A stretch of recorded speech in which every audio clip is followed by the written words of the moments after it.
అలాగే ఈ మధ్య కాలంలో గద్దరన్న కన్నా ముందు కావచ్చు, ఆ తర్వాతలు కావచ్చు, మీ జిల్లా నుంచే మిమ్మల్ని వదిలిపోయినటువంటి సోదరులు ఉన్నారు. పైలం సంతోష్ ఉన్నాడు, సుధాకర్ ఉన్నాడు. డప్పు సుధాకరు మీరు పాటలు పాడితే వందల వేదికల మీద డప్పు కొట్టుంటాడు. డప్పు సుధాకర్ ఉన్నాడు. నిన్నగాక మొన్న పోయినటువంటి వేముల నరేష్ ఉన్నాడు. వాళ్ళ వాళ్ళని స్మరిస్తూ మీరు రాసుకున్న పాట ఏమైనా ఉందా? వాళ్ళకి మీకున్నటువంటి అనుబంధం ఏమైనా ఉంటే చెప్పండి. సంతోష్ అన్న, వేముల నరేష్ అన్న, చిప్పలపల్లి సుధాకర్ వీళ్ళందరూ కూడా తెలంగాణ సాంస్కృతిక సారథిలో కళాకారులుగా మాతో పాటు కలిసి పనిచేసారు. తెలంగాణ ధూమ్ధామ్ ఉద్యమాలలో కూడా వాళ్ళతో మేము అనేకమైనటువంటి వేదికలు పంచుకున్నామన్నా. అయితే సంతోష్ అన్న ఎప్పుడు అంటుండేవాడు, పాట రాసి పాట వినిపిస్తుండేది. నేను అన్న ఈ పాట నేను రాసినన్నా, కొంచెం దీంట్లో మంచి చెడు ఏమన్నా చెప్పాను అంటే విన్న తర్వాత నవ్వేది, బాగా రాసిన తమ్మి అని. అంటే అంత ప్రోత్సాహాన్ని అందించేటువంటి పైలం సంతోష్ అన్న ఒక అద్భుతమైన పాట బాగింది. ఆ పాట తెలంగాణ సమాజాన్ని మేల్కొల్పింది. అదే గుండు పైలం గుండు అమ్మ మాయమ్మ, గుండు పైలం చూడు తల్లి మాయమ్మ, గుండు పైలం గుండు అమ్మ మాయమ్మ, గుండు పైలం చూడు తల్లి మాయమ్మ,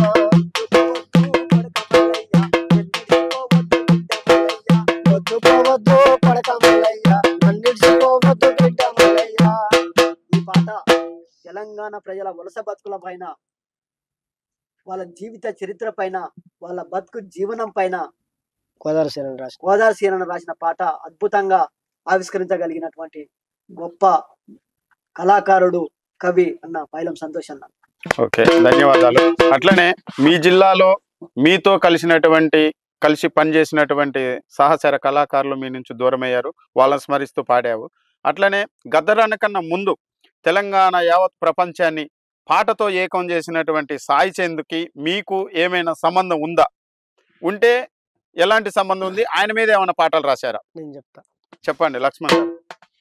అయితే యాక్చువల్గా సాయి చందన్న తోటి కొన్ని వేదికలు పంచుకున్నాం, కానీ ఆయన కళాకారుడిగా అనేక పాటలని ఆయనకున్నటువంటి గాత్రంతో ఒక రోల్ మోడల్గా ఆయన తెలంగాణ ప్రజానికానికి కానీ కవులకు గాయకులకు కానీ అందించడం జరిగింది.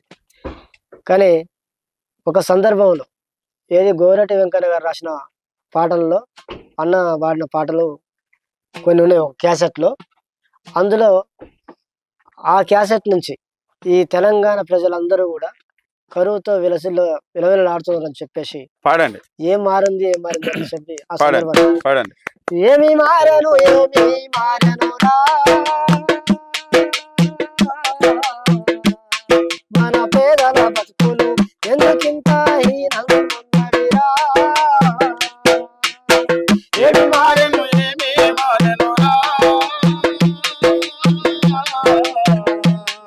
ఈ పేదల బతుకులెందుకు హీనంగున్నవిరా, ఇంటి ముందు కొట్టామురా లేక పిల్లల రొచ్చు ఉన్నది, ముందు కొట్టామురా లేక పిల్లల రొచ్చు ఉన్నది, ఇంటిలో నా గంప కింద కోడి పెట్టల రెట్ట ఉన్నది, ఇంటిలో నా గంప కింద కోడి పెట్టల రెట్ట ఉన్నది, వెంట దిప్పల అంచున వెలసినా వెలివాడ పేదల కంటి నిండా శోకాలున్నదిరా. ఏమి మారెను రా తెలివాన బతుకులు ఎందుకింత హీనంగున్నవిరా, మన పేదల బతుకులు ఎందుకింత హీనంగున్నవిరా. ఓకే. అట్లనే మీరు జర్నలిస్ట్గా ఉన్నారు, జర్నలిస్టుల సమస్యల మీద ఏమైనా పాట రాశారా?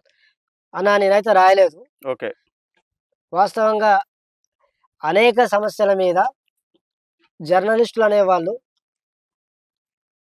వివిధ కథనాలతోటి వాళ్ళ దృష్టికి వచ్చిన ప్రతి కథనం కూడా తెల్లారి పేపర్లో వచ్చే విధంగా రాస్తూ వాళ్ళ సమస్యల్ని వాళ్ళే మర్చిపోయే పరిస్థితి ఉన్నది. ఈ రోజు కూడా ఇంటి అద్దెలు కట్టలేని విలేకరులు ఉన్నారంటే ఇది అతిశయోక్యం కాదు. పాడండి. కాబట్టి వారి మీద రాసినటువంటి మహాకవి మన గోరటి వెంకన్న గారు రాశారు. అరే వందనాలు వందనాలు విలేకరి అందరి గుండె సడి నీ పేరు వైఖరి.